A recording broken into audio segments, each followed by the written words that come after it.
అన్నిటినీ కూడా అభ్యాసం చేయాలి. చేసి మీలో ఉన్న మేధస్సుకు పదును పెట్టాలా. మీరు కూడా కొత్త కొత్త ఆవిష్కరణలకు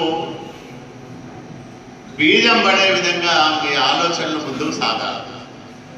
ఎందుకంటే ఈరోజు చూశాను, మొన్న కనేకల్లో క్రాసింగ్ పైన అక్కడ ఒక ఇంటర్మీడియట్ విద్యార్థి ఒక సైన్స్ ఫేర్లో రాష్ట్ర స్థాయి బహుమతి పొందినారు.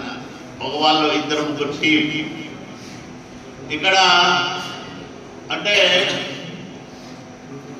ఒక ఎస్సీ గురుకుల పాఠశాలలో అత్యంత పేదరికంలో నుంచి వచ్చిన ఒక విద్యార్థి ఇటీవల విజయవాడలో బుడమేరు నదికి వరద వచ్చి విజయవాడ నగరాన్నంతా కూడా అతలాకుతలం చేసిన విషయంలో దాన్ని ఎట్లా అరికట్టించవచ్చు అని వాళ్ళు ఆలోచన చేసి ఒక ఫార్ములా తయారు చేసి ఈ రకంగా బుడమేరు వరదలను నివారించవచ్చు అని ఒక కాన్సెప్ట్ తయారు చేశారు.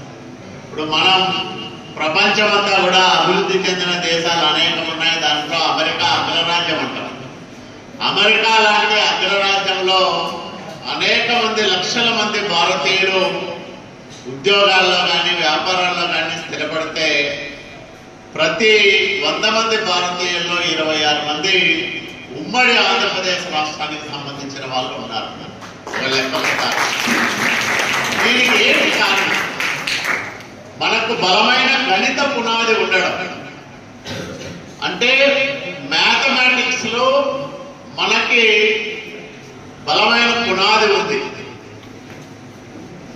దానికి చంద్రబాబు నాయుడు తన విజన్ ని జత చేశాడు.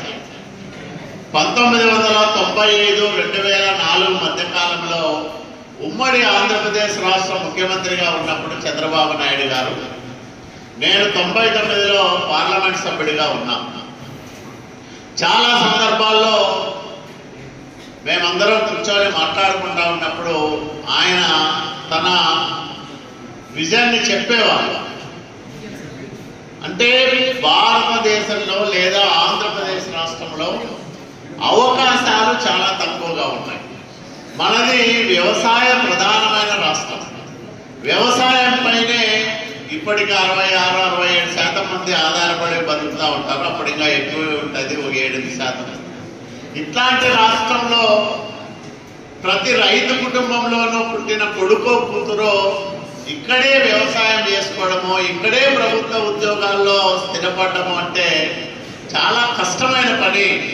వీళ్ళకి ఏదో ఒక ప్రత్యామ్నాయం చూపెట్టాలా అన్నప్పుడు ఆయన మదిలో గురించిన ఆలోచన ఫలితంగానే ఉమ్మడి ఆంధ్రప్రదేశ్ రాష్ట్రంలో ఆ రోజుల్లోనే దాదాపు 250 పైగా ఇంజనీరింగ్ కాలేజీలు ప్రైవేటు రంగంలో ఏర్పాటు చేయించడం.